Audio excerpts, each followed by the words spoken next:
الله يعلم ما نشكو من الألم. Bismillahirrahmanirrahim. Assalamualaikum warahmatullahi wabarakatuh. Bismillah, alhamdulillah, salatu wassalamu ala rasulillah, amma ba'du. Hadirin, hadirat mustami'at rahmatullah. Bersyukur pada Allah kembali bertemu di majelis ilmu. Kita mohon pada Allah ditambahi ilmu yang manfaat di dunia wa dunia akhirah. Amin ya rabbal alamin. Al-Fatihah. A'udzu billahi minasyaitonir rajim. Bismillahirrahmanirrahim. Alhamdulillahi rabbil alamin. Ar-Rahmanir-Rahim, maliki yaumiddin. Iyyaka na'budu wa iyyaka nasta'in. Ihdinas siratal mustaqim. Shiratal ladzina an'amta 'alaihim ghairil maghdubi 'alaihim waladdallin. Bismillahirrahmanirrahim. Kita buka kembali surah An-Naml ayat 91. Ini udah akhir dari surah An-Naml. A'udzu billahi minasyaitonir rajim. Bismillahirrahmanirrahim. Innama umirtu an a'budu rabb hadhil baldah. Rabb hadhil baldatil ladzi harramaha wa lahu kullu syai'. Wa umirtu an akuna minal muslimin. Setelah beberapa ayat sebelumnya membahas tentang keesaan Allah, membahas tentang cuplikan-cuplikan atau potret kiamat, juga membahas tentang pahala dan siksa bagi yang berhak menerimanya. Lalu seakan-akan orang yang diajak bicara, kita sebagai manusia yang diajak bicara itu, kemudian timbul pertanyaan. Pertanyaannya, yang terus kita sembah siapa? Terus aku harus bagaimana? Kalau sudah mendapatkan paparan gambaran kiamat, hiruk pikuk, terus orang itu kan diem, terus aku bagaimana untuk melangkah hidup itu bagaimana? Nah, ayat ini sebagai akhir dari surah An-Naml, Allah membimbing Rasulullah untuk menyampaikan penguat dari apa yang dilakukan Rasulullah, dan penguat apa yang dilakukan oleh Rasulullah ini juga menjadi petunjuk kita sebagai umatnya. Sehingga ayat ini punya kesan, ini domirnya atau subjeknya adalah Rasulullah. Sikap kita apa? Jawabnya Rasulullah gini, innama umirtu, ya sikap saya adalah innama umirtu, angin pemestine aku diperintah. Innama itu kalau dalam bahasa terjemah ya hanya. Aku, bukan domirna tapi pakai ku, individu. Aku hanya diperintah an a'buda, untuk mengabdi, untuk beribadah, untuk melayani, untuk berkhidmat, untuk nyembah. Makna umumnya ibadah itu kan nyembah. Padahal makna abadah, abud yang asal kata ain ba'dal itu mempunyai makna sangat luas, termasuk melayani, cinta, pengabdian, dan kita rangkai dengan kalimat atau kita simpulkan dengan kalimat ibadah. Nah, saya ini hanya diperintah untuk ibadah. Ibadah ke siapa? Nah, ini. Nanti kan seakan-akan muncul, terus aku bagaimana hidup ini? Di usia yang sudah 40 tahun ke atas ini, gimana menghadapi workload-nya hidup? Apa sih yang harus saya sembah itu sebetulnya? Nah, Kanjeng Nabi diajarin oleh Allah di ayat ini adalah punya prinsip hidup ya an a'buda rabb hadhil baldah. Aku diperintah hanya mengabdi ke Tuhan ini negara. Ini yang menarik ini. Ini negara ini. Tulisannya kan hadhil baldah. Ini negara ini. Negara ini yang dimaksud apa? Nah, ini muncul tafsir. Ai Makkah, yakni kota Makkah. Alladzi yang harama, yang Allah mengharamkan, ing hadil baldah. Tuhan yang menciptakan, yang merawat, yang menguasai, yang menjaga, yang menyempurnakan, dan ujung akhirnya ya miliknya, al-waris, pewaris, ya miliknya. Jadi ya Allah itu. Kalimat harama, artinya harama itu terambil dari kata haram, maknanya terlarang. Terlarang itu ada kalanya karena memang itu kotor, itu menjijikkan, itu hina, sehingga dilarang untuk jangan dekat-dekat di situ, sehingga sebutannya haram. Diharamkan oleh Allah karena itu menjijikkan, kotor, keji, dan seterusnya. Ada kalanya haram itu bukan tempatnya tapi keistimewaannya. Masjidil Haram itu bukan kotor, tapi kemuliaan dan kehormatannya. Kita sebagai rakyat menghadap ke pimpinan negara dengan baju yang nggak pantas, ya, bukan karena bajunya yang kotor, tapi kepantasan untuk menghadap seorang pimpinan itu loh. Berarti menunjukkan keistimewaan, keagungan yang kita hadapi. Maka tanah haram itu bukan kotor, tapi tempat yang penuh dengan kemuliaan, penuh dengan kehormatan, karena di situ ada bangunan yang bangunan itu diawali atau menjadi bangunan pertama di muka bumi ini. Inna awwala baiti wudi'a lin-nasi bi Bakkata mubarak, yaitu Baitullah atau disebut kita Ka'bah itu. Sehingga siapapun yang di situ maka haram untuk melakukan yang tidak pantas. Termasuk pakaian pun harus mengikuti aturan yang sesuai di situ. Kok sampai nekat ketika ihram umrah atau haji kok pakai celana jeans walaupun harganya mahal misalnya, gitu, nggak pantas, nggak sesuai gitu. Oh, meneh jenengan terus pakai opo lah ya harus satu aja begitu, pakai kain ihram itu, walaupun jenengan kaya raya, duitnya banyak, bisa beli pakaian model apapun, tapi pakai aturan mainnya seperti itu. Pakai aturan mainnya seperti itu, maksudnya ya jangan bantah. Yang sehingga di tanah haram itu Allah mengharamkan jangan sampai di tanah haram itu terjadi la yasfiku fiha dima'u insan, yaitu mengalirnya darah manusia di situ. Berarti apa? Tidak boleh berantem di situ, nggak boleh bertengkar di situ, menjaga kesucian tanah haram tersebut, dan tidak termasuk saling mendolimi, wala yudlamu fiha ahadun wala yusadu sayduha, tidak boleh berburu. Makanya mau ada burung merpati yang model apa ya nggak boleh tangkap, nggak pulang iseng sampai goreng, nggak boleh di situ. Ya, banyak burung-burung itu malah entah metos entah bener, ini pengen rezekinya banyak, sampai sana itu makanin burung, jadi nggak sholat-sholat malah makanin burung terus. Sedekahnya marang burung. Dan memang nggak boleh di sini. Termasuk walayuh taliyah hilaha, tidak boleh mencabut rumput dan lain sebagainya. Itu sebutannya adalah tanah haram. Wa dzalika minan ni'ami ala Quraisy ahla fi raf'illahi an baladihimil adzab.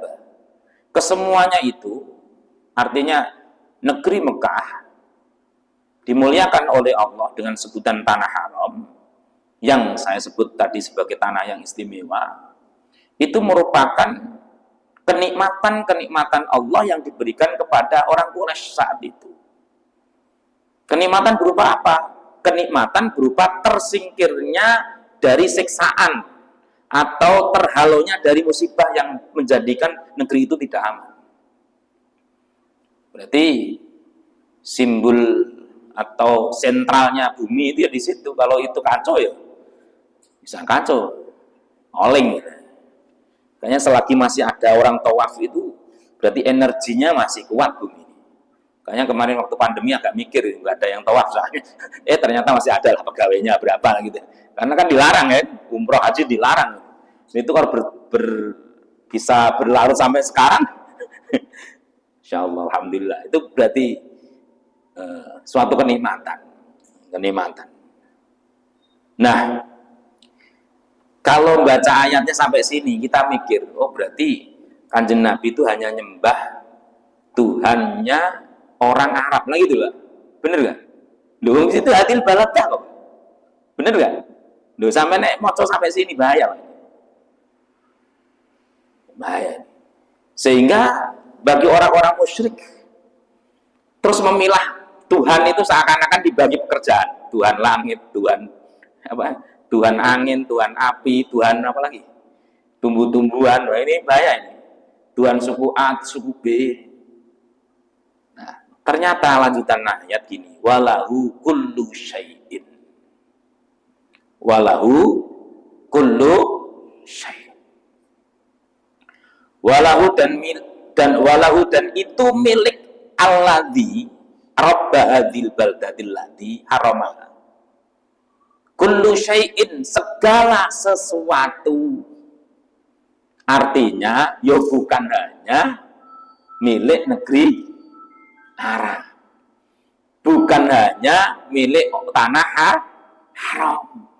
Ya semuanya ini milik Allah. Kullu syai'in. Kullu syai'in itu semua, Pak, tanpa kecuali.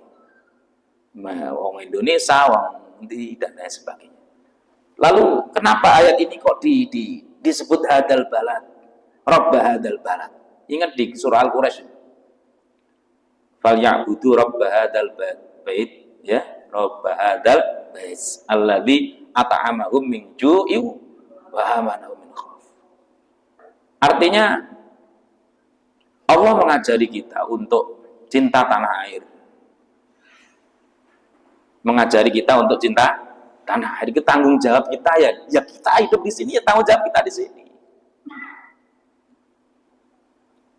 Kalau kita di sini tanggung jawabnya kemana-mana, energi kita terlalu banyak untuk memikirkan sana, sehingga kita sendiri malah kekurangan energi itu. Makanya Kanjeng Nabi itu ngajari cinta tanah air. Ya bukan berarti kita nggak boleh cinta tanahnya air orang lain, bukan nggak boleh ya. Tapi yang paling pokok adalah cinta tanah air. Bahasanya kita ya, cinta tanah air yang kita bisa gunakan untuk ibadah itu yang mana? Kalau kita ini mau ibadah sedangkan tanah air kita nggak aman, ya kita nggak bisa merasakan lezatan nikmat itu. Bayangin kalau waktu zaman penjajah, kata mbah-mbah kita ya, boro-boro mau ngaji bareng ya, lagi mau ngeriung aja udah dicurigai kan, gitu, mau ngapain gitu, dicurigai mau ada pemberontakan lah, sampai-sampai orang Islam mengajarkan agamanya sendiri itu nggak boleh.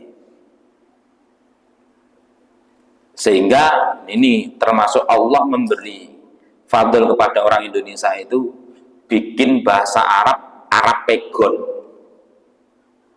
Arab pegon itu ngerti? Hurufnya Arab tapi kalimatnya Indonesia atau Jawa. Gitu? Itu namanya Arab pegon. Orang Arab nggak bisa loh Pak, ngocowi. Orang Arab tidak bisa membaca Arab pegon, tapi orang Indonesia bisa membaca bahasa Arab. Wong Indonesia loh. Loh, itu sejarah Pak itu. Yang mengawal adalah Mbah Soleh Darat. Mbah Soleh Darat itu mengarang Arab Pegon itu karena untuk mensiasati tulisannya supaya tidak terendus oleh Belanda penjajah saat itu. Ini ngajarin apa ini? Bingung dia. Ini bahasa Arab, dicek orang Arab kok ya nggak bahasa Arab. Jawa ya kok nggak Jawa, bingung kan? Coba, berarti itu adalah kemuliaan yang Allah berikan kepada orang Indonesia. Sehingga agama Islam itu terselamatkan dan bisa kita nikmati sampai saat ini. Nah, ini perlu disyukuri. Seandainya itu nggak bisa atau para pembawa agama nggak nyampe estafetnya nggak nyampe kita, Masya Allah. Kenikmatan berupa iman Islam kita kosong. Betapa perjuangan beliau itu. Itu namanya tanaman ilmu dan ibadahnya orang-orang dahulu. Makanya kalau dalam istilahnya bersyukur kepada para pejuang itu, kalau biasanya upacara mengheningkan cipta itu kita ya bukan sekali-kali sering bacain Fatihah, hadrati ila mujahidin, para aulia wali. Nah, itu dalam rangka untuk syukur, untuk nyambung bahwa kita bisa merasakan kenikmatan agama itu ya karena perjuangan beliau itu. Nah, kita ini menghidup-hidupkan lagi supaya besok anak turun kita masih merasakan kenikmatan itu. Nih, jadi ayat ini penting, jangan dipotong sampai hadil haram hada ini. Rabb hadil baldadi tadi ya.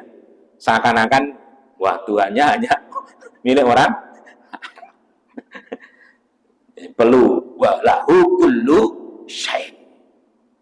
Allah itu memiliki segala sesuatu. Fa huwa rabbuhu wa khaliquhu wa malikuhu. Allah itu penciptanya, pemiliknya, penguasanya dan seterusnya. Ini yang pertama. Kanjeng Nabi mengajari kita, prinsipnya adalah beribadah hanya kepada Allah. Prinsip yang kedua adalah wa umirtu an akuna minal muslimin. Wa umirtu, dan aku diperintah an akuna ayyen tono kono sapa ingsun ana iku minal muslimina, termasuk orang yang pasrah. Muslim itu maknanya adalah orang yang pasrah lillahi bitauhidih. Pasrah itu puncak dari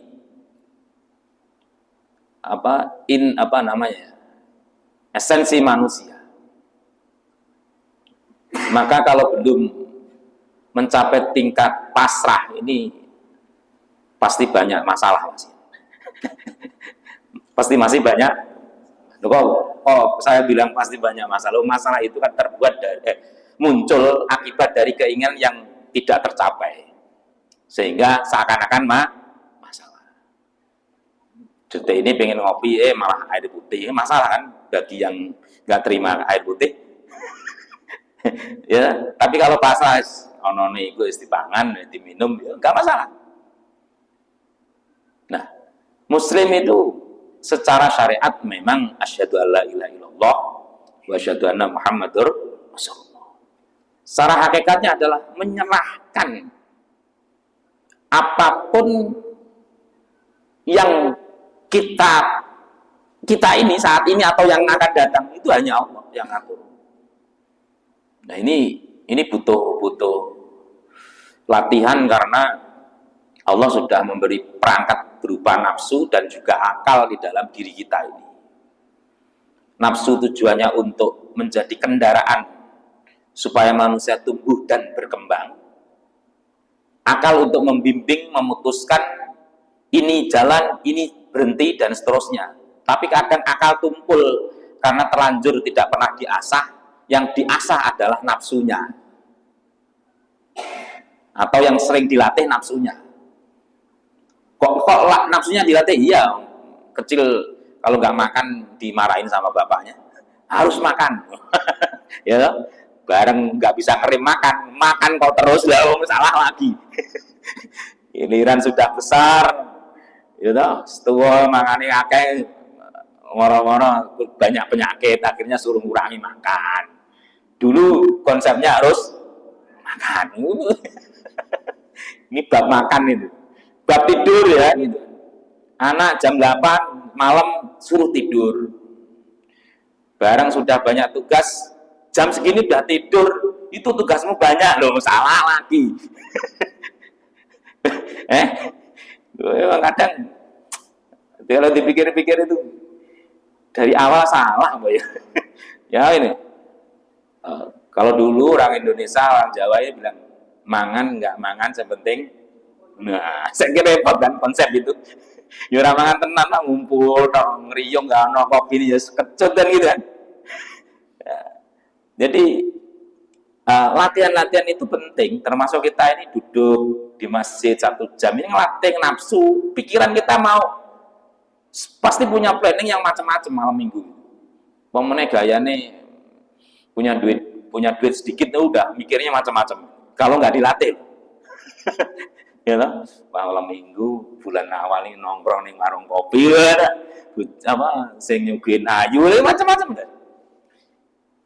Nah itu perlu dilatih, sehingga dilatih artinya apa yang kita inginkan itu terbatas oleh takdirnya Allah Subhanahu wa Ta'ala.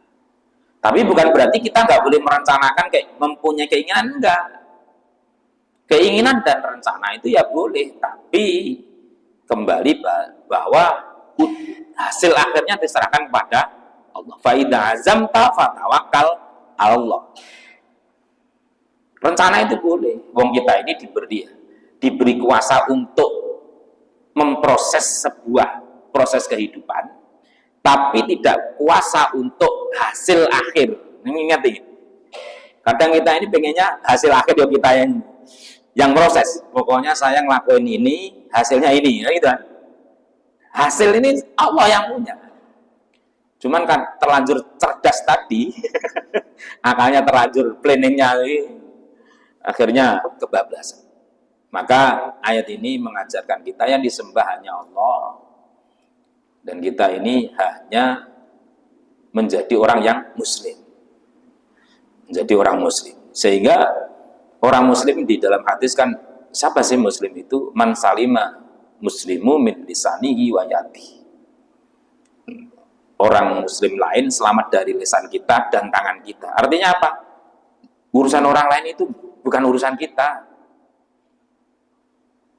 Karena apa? Urusan orang lain juga akan diurus oleh Allah sendiri. Nah kita ini kadang kan terlalu berlebihan. Tapi urusan orang lain maksudnya urusan soal amal, Pak, bukan urusan jenengan sebagai bos punya karyawan. Gue kerja ning nggonku mangan karepmu luguan gitu loh. Ini beda urusannya. Yang berikutnya, siapa yang harus kita sembah? Allah. Bagaimana program hidup kita adalah muslim. Wa an atluwal Qur'ana. Ini kan Nabi mempunyai tugas. Nah, tugasku itu ibadah ning Allah dan menjadi orang yang pasrah kepada Allah. Dan tugasku adalah an atsluwa, ayento membacakan Al-Qur'ana, Al-Qur'an.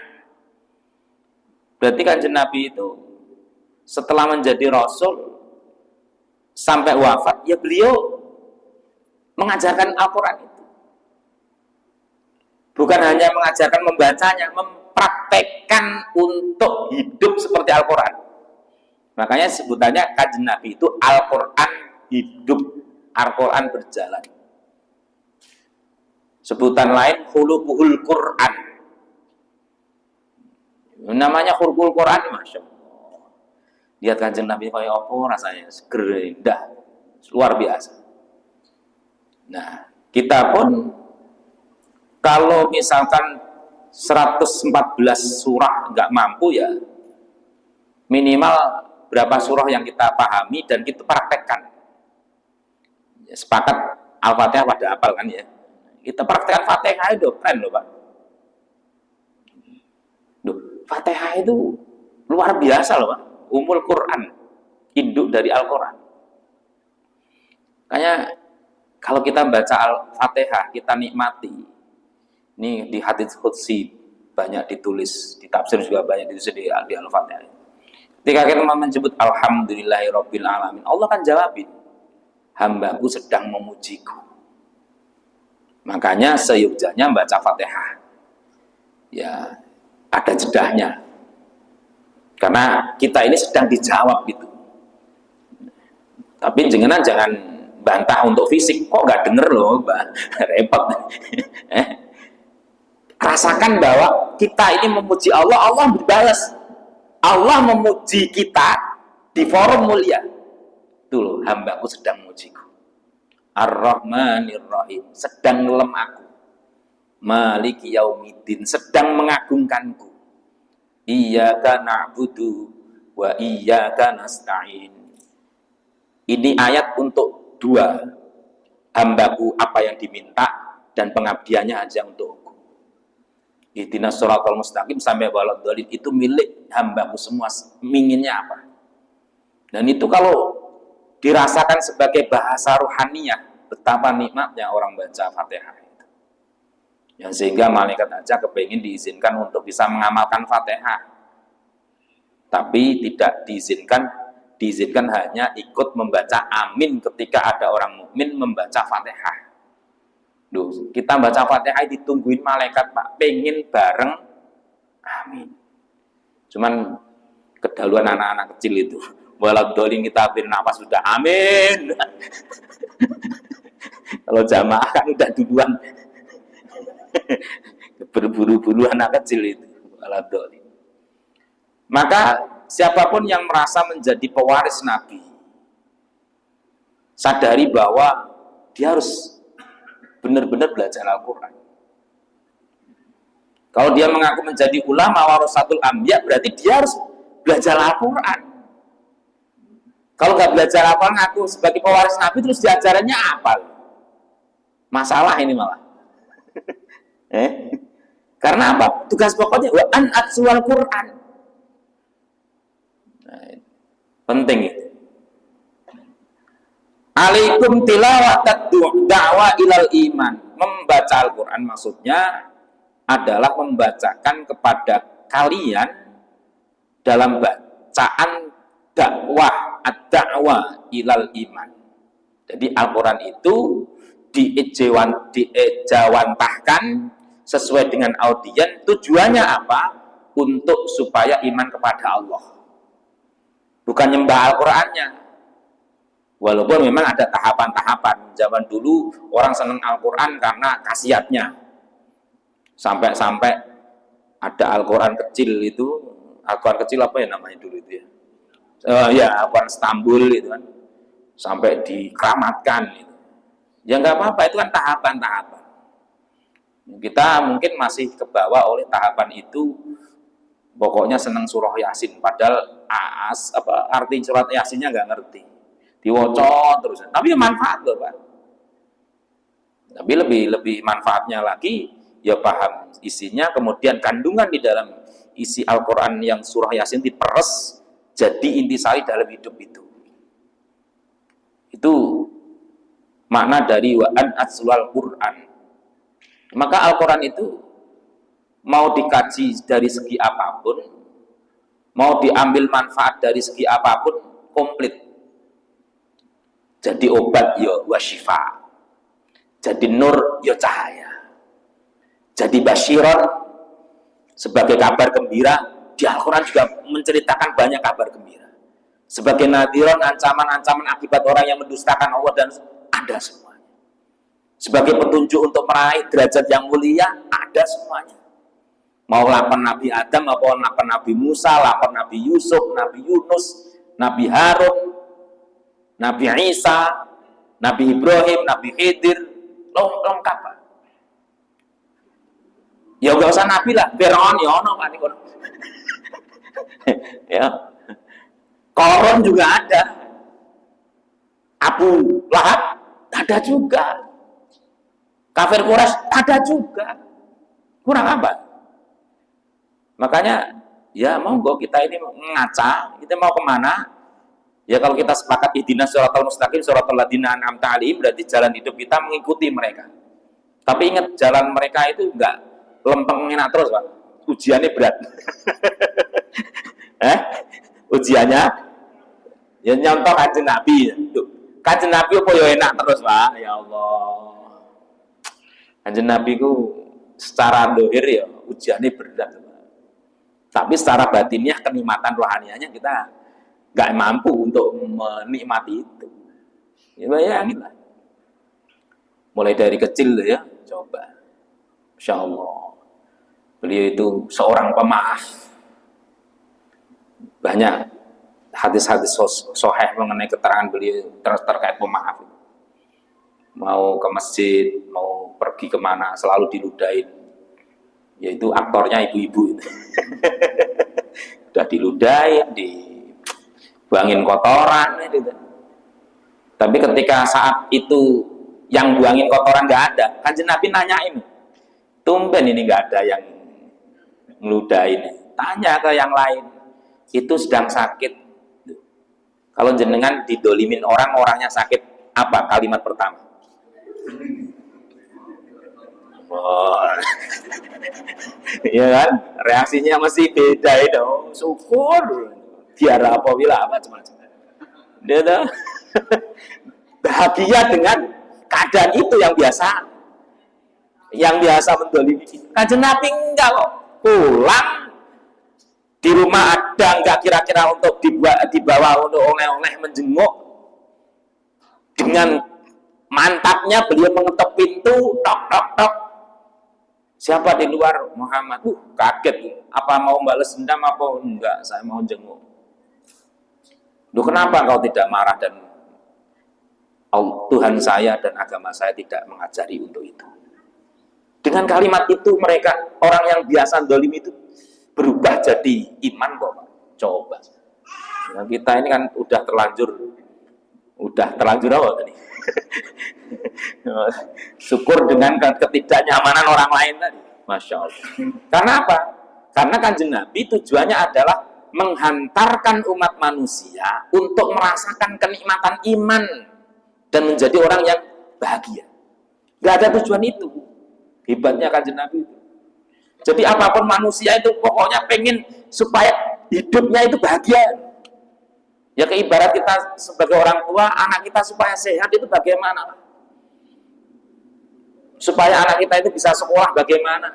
Misalnya nggak punya duit, pokoknya supaya usaha punya duit untuk biaya sekolah itu. Itu baru orang tua kepada anak. Kanjeng Nabi itu kepengennya umat manusia itu selamat dunia akhirat. Makanya kalau misalkan orang tua nyuapin anak-anaknya nyakar-nyakar nggak peduli, yang penting tujuannya kamu sehat. Nah, mau cakar berapa kali pun aku akan terima itu, yang penting kamu sehat. Ibu-ibu itu kalau nggak punya harapan seperti itu, mungkin ketika tidur anaknya ngompol itu, anak yang ganggu tidur doang gitu. Sabar untuk bangun malam membersihkan, ada harapan. Anak inilah yang nanti akan meneruskan saya. Anak inilah yang akan menolong saya nanti. Anak inilah yang akan meneruskan agama Islam. Anak inilah yang punya harapan mendoakan saya nanti. Kan gitu. Sehingga walaupun ngantuk-ngantuk ya tetap digendong, Pak. Ya benar nggak? Ya waktu punya anak kecil kan itu ya, Bu ya. Karena ada harapan. Insya Allah. Itu luar biasa. Maka Kanjeng Nabi meneruskan. Maka urusan orang dapat hidayah atau tidak itu bukan urusan saya. Tugas saya itu menyampaikan. Famanih tada fa innama yahtadi li nafsi. Faman, maka siapapun ihtada yang bisa mendapatkan petunjuk lahu terhadap keimanan, yo fa innama yahtadi, maka sesungguhnya dia mendapatkan petunjuk li nafsihi, untuk dirinya sendiri. Kanjeng Nabi menyebarkan rahmatnya Allah. Kalau ada orang yang mau nadong rahmat itu kemudian disimpan menjadi oleh-oleh perjalanan hidup di dunia ini sampai nanti ketemu Kanjeng Nabi, itu berarti hakikatnya dia untuk sendiri. Kita ngaji ini bareng nih di satu forum. Apa yang Allah berikan melalui lisan saya, interaksi saya kepada jenengan, jenengan bisa memperoleh itu, yaitu hakikatnya jenengan dapat sendiri dari Allah, bukan karena saya ngomong, dan itu nikmat. Nah, ini kalimatnya Kanjeng Nabi mengajarkan bukan karena aku, ya karena kamu itu kan dipilih Allah untuk mendapatkan hidayah itu. Begitu pula sebaliknya, wa man dhalla, barang siapa yang dikasih percikan rahmatnya Allah kok masih nggak dapat, senekat memang. Ibarat disemprot air hujan kok nggak kena hujan, nekat memang dia. Entah dia pergi karena merasa kedinginan atau nggak nyaman dengan air itu, dan seterusnya. Maka ketika ada orang yang tidak mendapatkan percikan keimanan, bahasa tafsirnya adalah anil imani wa akhta'a tariqal huda, karena dia tersesat dari keimanan kemudian menempuh jalan yang salah. Jalan yang salah itu maksudnya jalan yang masih benar syukur malah kufur. Jalan disuruh sabar malah lawan sabar apa? Gedumbel ya. Jalan dermawan malah pelit. Ya, kan milih ya. Kita kan disuruh milih. Ana sing jalan lempeng malah senengannya jalan tikus ya toh. Ngopi karo bojone halal dan enak ya malah milih ngopi karo milih kan ya. Duduknya bersama istri ditemanin kopi, duduk ngopi ditemanin istri itu nikmat dan halal terplus ibadah ya. Kadang milih di puncak yang ditemani dan itu juga membayar ya, dan tidak nilai ibadah. Nah, kalau wa man dola ya model milih seperti itu ya, fakul katakan ya Rasulullah, innama ana minal mungdarin, innama ana minal mungdirin. Katakan kepada mereka, aku itu hanya sebagai pemberi peringatan, tidak punya hak untuk memasukkan iman di dalam hati seseorang, tidak punya hak untuk memaksakan iman kepada seseorang, apalagi sampai mengancam dibunuh dan sebagainya. Bukan urusan itu. Nah, ini ayat ahli tafsir menyebut sebelum ada perintah perang. Tapi ayat ini penting untuk tahapan-tahapan berdakwah. Ada saatnya ya untuk sebagai ekspresi penguat li'ikla li kalimatillah, ada kalanya ya memang hidayah dan iman itu yang punya adalah Allah. Di ayat yang senada dengan ini banyak, termasuk lasta alaihim bimusaitirin, engkau itu tidak punya hak untuk menguasai manusia. Kanjeng Nabi, apalagi potongan kita pemaksa itu kalau dan nekat maksa orang harus iman yang sama dengan kita, berhenti dulu, capek nanti energinya jenengan malah nggak kasil, malah emosi malah. Dan ujung-ujungnya nanti tidak ada, malah pengen disembah, nanti bahaya. Nah, ini penting. Sebagai penutup rangkaian dari surah An-Naml, Allah da'uh wa qul alhamdulillah. Oh, ini penting itu. Wa qul, dan berkatalah ya Rasulullah, alhamdulillah. Puncaknya semua rekaman hidup itu adalah milik Allah. Segala puji itu milik capaian-capaian jenengan kita ini, capaian-capaian perjalanan hidup itu harus ya itu harus pokoknya alhamdulillah. Ini kalau bahasa saya jimat yang pokok bagi orang yang bersyukur. Alhamdulillah. Ruangan alhamdulillah itu perlu di apa ya? Kalau ibarat ruangan ini sering dikunjungi lah. Supaya apa? Ruangan itu semakin indah, semakin nikmat dan asik. Cuman udah nit-nit mak ya sudahlah. Berarti nggak boleh dipaksain ya, jangan nit-nit, bahaya nanti. Ada jamaah yang lain udah waktunya azan. Ya, sementara sebetulnya tadi saya mau katakan sekarang, ternyata masih satu ayat, nggak boleh dipaksain. Wallahu a'lam. Insyaallah ketemu di waktu yang akan datang. Amin ya rabbal alamin. Allahumma shalli ala sayyidina Muhammad. Alhamdulillahirabbil alamin. Allahumma rzuqna fahman nabiyyin wa hifdzal mursalin wa ilhamal malaikatil muqarrabin. Allahumma iftah lana abwaab hikmatika wa ansur alaina abwaab rahmatika ya arhamar rahimin. Rabbana atina fid dunya hasanah wa fil akhirati hasanah wa qina adzabannar. Walhamdulillahirabbil alamin. Assalamualaikum warahmatullahi wabarakatuh.